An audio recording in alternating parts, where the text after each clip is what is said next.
చేపలు అంటే చాలా మందికి ఇష్టమే. వాటిని మాంసాహార ప్రియులు చాలా మంది ఇష్టంగా తింటారు. చేపల కూర, వేపుడు, బిర్యానీ ఇలా ఏం చేసినా ఎలా చేసినా చేపలను బాగా లాగించేవారు కూడా ఉన్నారు.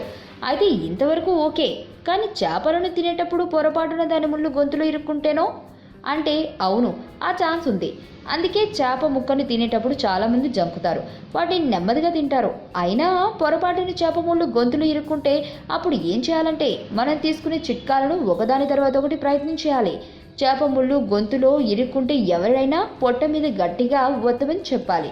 దీంతో గాలి అన్నవాహికకు ప్రసారం అవుతుంది.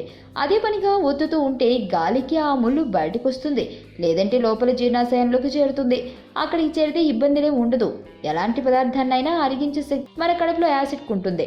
చేప ముళ్ళు గొంతులో ఇరుక్కుపోయిన వ్యక్తిని ఒంగమని చెప్పాలి. ఎవరైనా ఆ వ్యక్తుల వీపుపై కొట్టాలి. దీంతో ముళ్ళు బయటకు వస్తుంది. ఆ సమయంలో నోరు తెరిచి ఉంచాల్సి ఉంటుంది. చేప ముళ్ళు గొంతులో ఇరుక్కుంటే వండిన అన్నాన్ని ఒక కప్పు మోతాదులు తీసుకుని దాన్ని అలాగే నమలకుండా మింగియాలి. వెంటనే నీరు తాగాలి. దీంతో గొంతులో ఉన్న ముళ్ళు పోతుంది. ఒక అరటి పండుని తీసుకుని సగానికి కొరికి నమలకుండానే అలాగే దాన్ని మింగేయాలి. అనంతరం నీరు తాగాలి. అలా చేస్తే గొంతులో ఉన్న ముళ్ళు పోతుంది. 2 టేబుల్ స్పూన్ల పల్లీలను తీసుకుని బాగా నమిలి మింగాలి.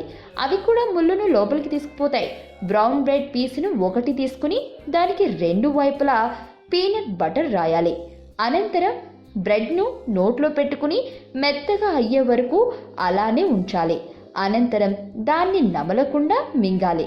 వెంటనే నీరు తాగాలి. దీంతో ఆ బ్రెడ్కు అతుక్కొని ముళ్ళు లోపలికి పోతుంది. పైన చెప్పిన చిట్కాలు పనిచేయకపోతే ప్రయోగాలు చేయడం మాని వైద్యుని సంప్రదించడం బెటర్. లేదంటే గాయమై ఇన్ఫెక్షన్ బారిన పడతారు. ఆ తర్వాత బాధపడి ప్రయోజనం ఉండదు. Vartavani news channel